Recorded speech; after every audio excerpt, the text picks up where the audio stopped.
Sickness. ప్రతి మనిషి జీవితంలో రోగాలు వెంటాడుతున్నాయా లేదా?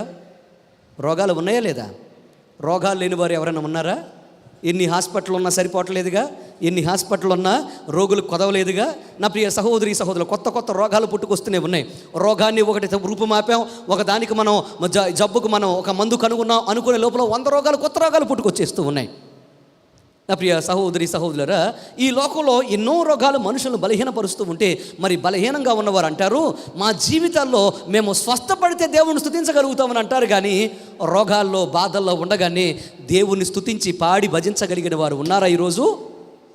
ఈరోజున ఎందుకు అంధకారంలో ఉన్నాం? ఈరోజు ఎందుకు బాధలో ఉన్నాం? ఈరోజు ఎందుకు భయంకరమైన బాధలు అనుభవిస్తున్నాం? ఈరోజు ఎందుకు భయంకరమైన వేదనతో ఉన్నాం? ఈరోజు ఎందుకు మన జీవితంలో మన రోగాలు పోట్ల అని మనం బాధపడుతూ ఆ రోగాలనే బ్రతుకుతున్నాం అని అంటే, ఆ రోగాలు ఉన్నప్పుడే మనం దేవుని స్తుతించలేకపోతున్నాము గనక ఆ రోగాలలోనే దేవుని ఆశీర్వాదాలు మనం చూడలేకపోతున్నాం. ఇక్కడ హేమాను జీవితాన్ని మీరు చూడండి. రోగము తగ్గలేదని దేవుని స్తుతించడం మానేడా? చెప్పాలి, మానేడా? సర్వసాధారణంగా మనం ఏం చేస్తాం? ఒక 10 రోజులు 15 రోజులు మందిరానికి వచ్చిన తర్వాత, లేకపోతే ఒక సంవత్సరం మందిరానికి వచ్చిన తర్వాత రోగాలు తగ్గకపోతే ఏమంటాం? ఏంటంటే ప్రయోజనం? దేవుని దగ్గరికి వెళ్ళి దేవుడు మమ్మల్ని స్వస్థపరిచాడా? మనం ఎందుకు పాడాలి దేవుణ్ణి? ఎందుకు స్తుతించాలి? ఎందుకు దేవుడి దగ్గర ఉండాలి అని మనం ఏం చేస్తాం చెప్పండి? వెనక్కి తిరిగి వెళ్ళిపోతాం. కానీ హేమాను జీవితంలో అలా చేయలే. అందువల్ల అతి భయంకరమైన వ్యాధితో బాధపడినవాడు, అతి భయంకరమైన బలహీనతతో నలిగిపోయినవాడు ఒక బలమైన సాధనంగా దేవుని సన్నిధిలో వాడబడ్డాడు. చప్పట్లు కొడి బిగ్గరగా దేవుని నామానికి కనపరచాను. మూడవది 88వ కీర్తన 18వ వచనం, నా ప్రియులను నా స్నేహితులను నీవు నాకు దూరముగా ఉంచావు. వింటున్నారా? నా ప్రియులను నా స్నేహితులను నీవు నాకు దూరముగా ఉంచావు. ఇక్కడ మీరు వాక్యాన్ని గమనిస్తే ఈ వాక్యములో ఒక అద్భుతమైన అనుభవాన్ని మనం చూస్తాం. నా ప్రియులు అని అంటున్నాడంటే ఎవరు? అతన్ని ప్రేమించిన వారు, ప్రేమించబడేవారు, ప్రేమించడానికి వీలున్నవారు. ఎవరినంటారు ప్రియులని అని అంటే, ఎవరైతే ప్రియముగా మనసుకు దగ్గరగా ఉంటారో, అతని భార్య కావచ్చు, అతని పిల్లలు కావచ్చు, అతని తల్లిదండ్రులు కావచ్చు, రక్త సంబంధులు కావచ్చు, వీరందరిని ఏమంటారు? ప్రియులు అని అంటారు. అవునా కదా? ప్రియులు అని అంటారు. చూడండి, అంటున్నాడు నా స్నేహితులు నన్ను విడిచిపెట్టారు అని అన్నాడు. స్నేహితులు అంటే ఎప్పుడు కూడా ఏదో బాధనో కష్టాన్ని పంచుకోవడానికి, ముచ్చటించడానికి మనకు పనికి వచ్చేవారు. ఎప్పుడు కూడా మనల్ని ఆదరించడానికి పనికి వచ్చేవారు. మనకు తోడుగా మనతో సహవాసం చేయడానికి ఉపయోగపడేవాళ్ళు. వారు కూడా నాకేమైపోయారు? చెప్పండి, వారు కూడా నాకేమయ్యారు? దూరం అయిపోయారు. ప్రియమైన వారు దూరం అయ్యారు, స్నేహితులు నాకు దూరం అయ్యారు. మీరు 7వ వచనం అనుకుంటాను గమనిస్తే, అక్కడ ఇంకొక మాట ఉంది, నెలవరులు నాకు దూరం అయ్యాడు అన్నాడు. నెలవరులు అని అంటే దాని అర్థం ఏంటంటే పరిచయస్తులు అని అర్థం. నెలవరులు అనే మాటకు పరిచయస్తులు అని అర్థం. నాకు నెలవరులు దూరం అయ్యారు అన్నాడు అంటే దాని అర్థం ఏంటి? నాకు పరిచయస్తులు కూడా నాకు దూరం అయిపోయారు. అంటే పరిచయస్తులు కూడా ఏమైపోయాడు? పనికి రానివాడైపోయాడు. జాగ్రత్తగా ఆలోచించండి నా ప్రియ తమ్ముడు, చెల్లి, ప్రియ సహోదరి సహోదరులారా. ఇప్పుడు ఒక వ్యక్తికి ప్రియమైన వారు దూరమై, స్నేహితులు దూరమై, కట్టుకున్నవారు దూరమై, కన్నవారు దూరమై, లేకపోతే ఈ లోకంలో స్నేహితులు దూరమై, అలాగే పరిచయస్తులు దూరమై, అందరూ దూరం అయిపోయారంటే దాన్ని ఏమంటారు చెప్పండి? అనుభవాన్ని ఒంటరితనము అని అంటారు. చెప్పండి, ఏమంటారు దాన్ని? ఒంటరితనం అని అంటారు. దాన్ని ఇంగ్లీష్లో లోన్లీనెస్ అని అంటారు. జాగ్రత్త, వీక్నెస్, సిక్నెస్ అండ్ లోన్లీనెస్. జాగ్రత్తగా అర్థం చేసుకోండి. బలహీనత, అనారోగ్యము, అలాగే ఒంటరితనం. ఒక వ్యక్తి యొక్క జీవితం ఎంత దయనీయ స్థితిలో ఉందో ఒకసారి చూడండి. హేమాను జీవితం యొక్క మనం జీవిత అనుభవాన్ని మనం గమనిస్తే, అతడు రోజు రోజుకి ఎంత దిగజారిపోయాడో, ఎంత బాధను అనుభవించాడో, ఎంత కష్టపడ్డాడో మనకి ఇక్కడ అర్థమవుతుంది. అందరూ ఉన్నా ఎవరు లేని ఒంటరివాడిగా బ్రతికాడు. ప్రియులు ఉన్నారు కానీ ఎవరు దగ్గర లేరు. స్నేహితులు ఉన్నారు కానీ ఎవరు దగ్గర లేరు. కట్టుకున్నవారు ఉన్నారు కానీ దగ్గర రాలా.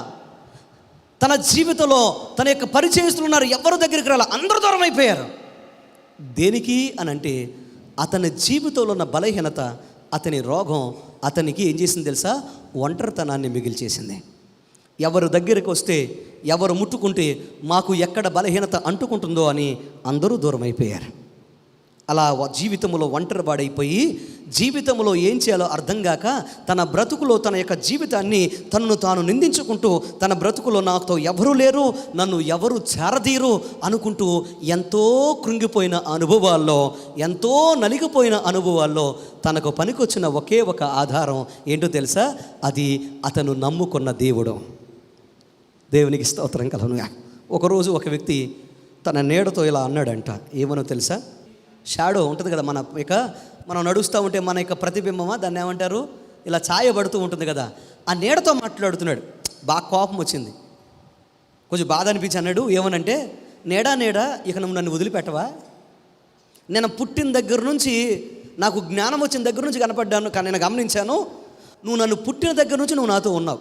ఎప్పటి నుంచి? పుట్టిన దగ్గర నుంచి నువ్వు నాతో ఉన్నావు. ఏ రోజు నన్ను విడిచిపెట్టట్లా. నువ్వు నన్ను విడిచిపెట్టవా? ఎప్పుడు నాతోనే ఉంటావా? ఏంటి నాకు ఈ కర్మ, ఎప్పుడు నాతోనే ఉంటావేంటి? ఒక్కరోజన్నా విడిచిపెట్టి వెళ్ళొచ్చుగా అని అన్నాడంట. ఎప్పుడైతే ఆ మాట అన్నాడో నీడ నవ్వడం మొదలుపెట్టిందంట. ఏం చేసింది? నీడ నవ్వుతుంది. ఎందుకు నవ్వుతున్నావు? పని లేక నవ్వుతున్నావు అంటే, పిచ్చోడా నువ్వు నాతో ఎందుకున్నావు?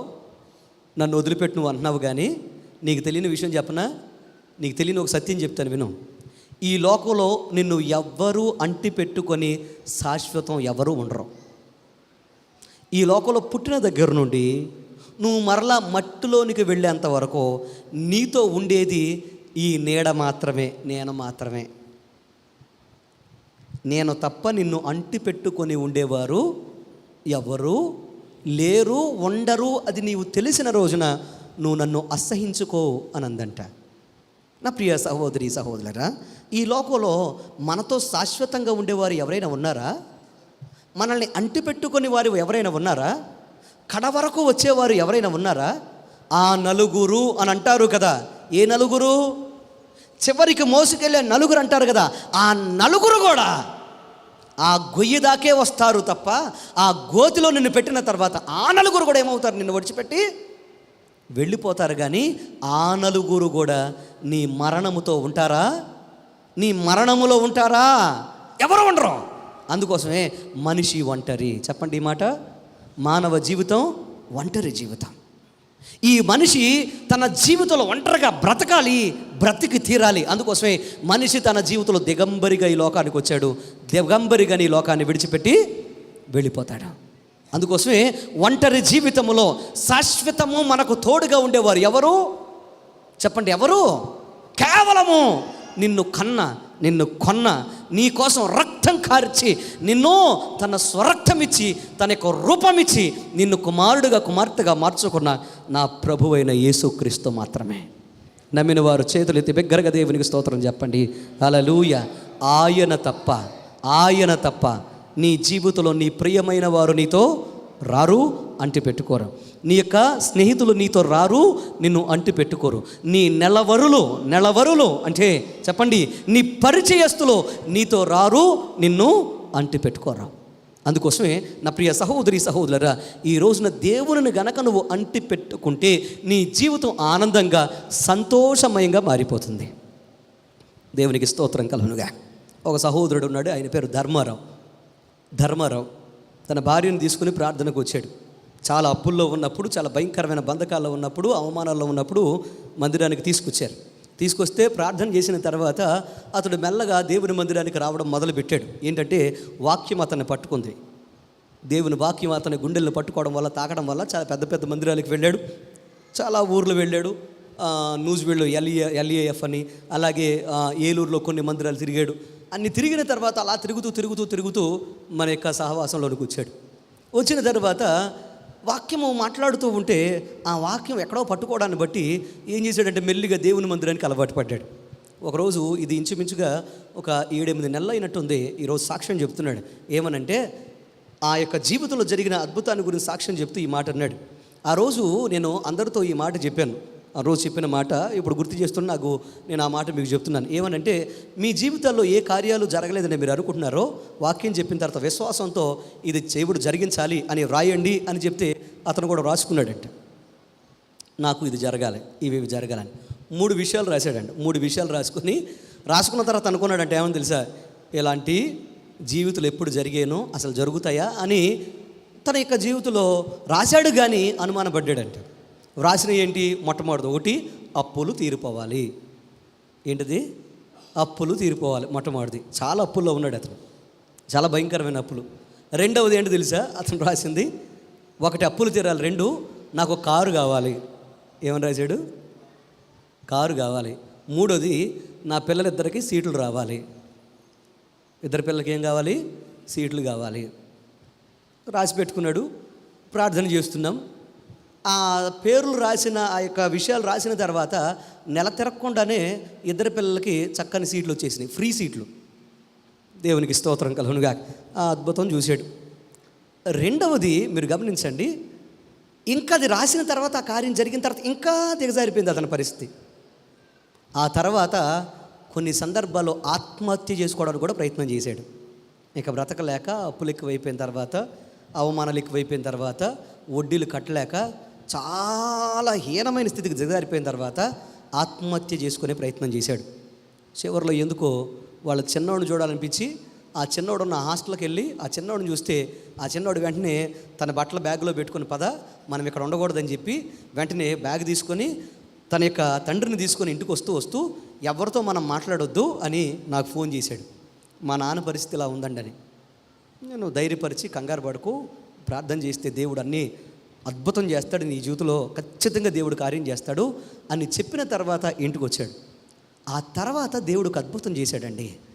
ఎంతటి అద్భుతం అంటే, ఈరోజు ఆ సహోదరుడు చెప్పే మాట ఏంటంటే, తన జీవితంలో ఎంత రుణపడినా కానీ ఆ రుణాన్ని తీర్చుకోలేనంత అద్భుతాన్ని దేవుడు చేశాడు. ఏంటో తెలుసా? ఒక ఆశ్చర్య కార్యం జరిగింది. తన అప్పులన్నీ గత నెలలో మొత్తం తీర్చేశాడు. బిగ్గరగా చెప్పట్లు కూడా దేవుని నామాన్ని కనపరచు. తను ఒంటరిగా ఉన్నప్పుడు, అంటే అప్పుల్లో ఉన్నప్పుడు, కష్టంలో ఉన్నప్పుడు, కన్నీళ్లలో ఉన్నప్పుడు, అందరి చేత చీకొట్టించబడతా ఉన్నప్పుడు కనీసం ఎవరు పలకరించేవాళ్ళు కాదంట. కనీసం ఎవరు పలకరించేవాళ్ళు కాదు. దీనంగా వచ్చేవాడు బండి వేసుకొని, అయ్యా అయ్యా అయ్యా బ్రతుకుతానంటారా, నాకు ఫోన్ చేసినప్పుడల్లా బయటపడతానంటారా అంటూ ఉండేవాడు. మనుషులకు సాధ్యమే కాదు కానీ దేవునికి సమస్తం సాధ్యమే. ఆ మాట దేవుడు ఆ కుమారుడి జీవితంలో నెరవేర్చాడు. అప్పులన్నీ తీరిపోయినాయి. మూడవ కోరిక చెప్పండి, ఏంటది? కారు కొనాలి. కారు కొనేసాడండి. దేవునికి స్తోత్రం చెప్పండి. హల్లెలూయా. కారు కొనేసాడు. ఈరోజు ఫుల్ ఫ్యామిలీని తీసుకొని కారులో దేవుని సన్నిధికి వచ్చాడు. నిలబడి సాక్ష్యం చెప్తున్నాడు. ఏమని తెలుసా? అసాధ్యం అనుకున్న ప్రతిదీ దేవుడు నా జీవితంలో సాధ్యపరిచాడు. వ్రాసేటప్పుడు కూడా నమ్మలా నేను ఇది జరుగుద్దని. కానీ సంవత్సరం తిరగకుండా ఈరోజు నేను ఎక్కడికి వెళ్ళినా కానీ ఎక్కడ లేని గౌరవం, ఎక్కడ లేని మంచి ఒక హోదా దేవుడు నాకు ఇచ్చాడు. దేవునికి స్తోత్రం చెప్పండి. హల్లెలూయా. ఒకప్పుడు చీకొట్టిన వాళ్ళే, ఒకప్పుడు నన్ను చూడడానికి ఇష్టపడిన వాళ్ళే, ఒకప్పుడు నా దగ్గరికి రావడానికి ఇష్టపడిన వాళ్ళే ఈరోజు అందరూ పలకరించి మరీ మాట్లాడేటట్లుగా దేవుడు నన్ను చేశాడు. నా ఒంటరితనము ఆశీర్వాదంగా మారింది. దేవునికి స్తోత్రం కలుగునుగా. ఈరోజు ప్రియ తమ్ముడు, చెల్లి, ప్రియ సహోదరి, సహోదరా, ఒకవేళ మీ జీవితాలు కూడా ఇలాగే ఉన్నాయా? ఆర్థిక ఇబ్బందుల వల్ల కావచ్చు, మీరు పడుతున్న కష్టం వల్ల కావచ్చు, అనారోగ్యాల వల్ల కావచ్చు, ఇబ్బందికరమైన పరిస్థితుల వల్ల కావచ్చు, ఉద్యోగం రాకపోవడం వల్ల కావచ్చు, మీ యొక్క చదువులు ఉపయోగకరంగా లేకపోవడం వల్ల కావచ్చు, ఒకవేళ చదువుల్లో అపజయం పొందుకోవడం వల్ల కావచ్చు, మీ జీవితంలో ఉన్న భయంకరమైన నష్టాల వల్ల కావచ్చు, నీ యొక్క భర్త వల్ల కావచ్చు, భార్య వల్ల కావచ్చు, నీ కుటుంబం వల్ల కావచ్చు. అనుకుంటున్నావేమో, నా జీవితంలో ఈ ఒంటరితనం ఎలాకపోతే, నన్ను ఎవరు గుర్తించట్లేదే, కనీసం నేను తిన్నావా, ఉన్నావా, పడుకున్నావా, ఎలా ఉంది నీకు అని అడిగేవారు కూడా నాకు జీవితంలో లేరు కదా. నా ఒంటరితనం నుండి నన్ను ఎవరు బయటపడేస్తారో అని నువ్వు అనుకుంటున్నావేమో, నేను ప్రకటించే దేవుడు నిన్ను ఒంటరితనంలో కూడా నీ జీవితంలో చాలిన దేవుడిగా ఉండి ఆయనే సహవాసంగా నిన్ను ఆశీర్వాదకరమైన పాత్రగా మలచగలిగిన వాడు. దేవునికి స్తోత్రం కలుగునుగా. హల్లెలూయా. ఆయన నిన్ను విడువను, చెప్పండి, ఆయన నిన్ను విడువను, ఎడబాయను అని అన్నాడు.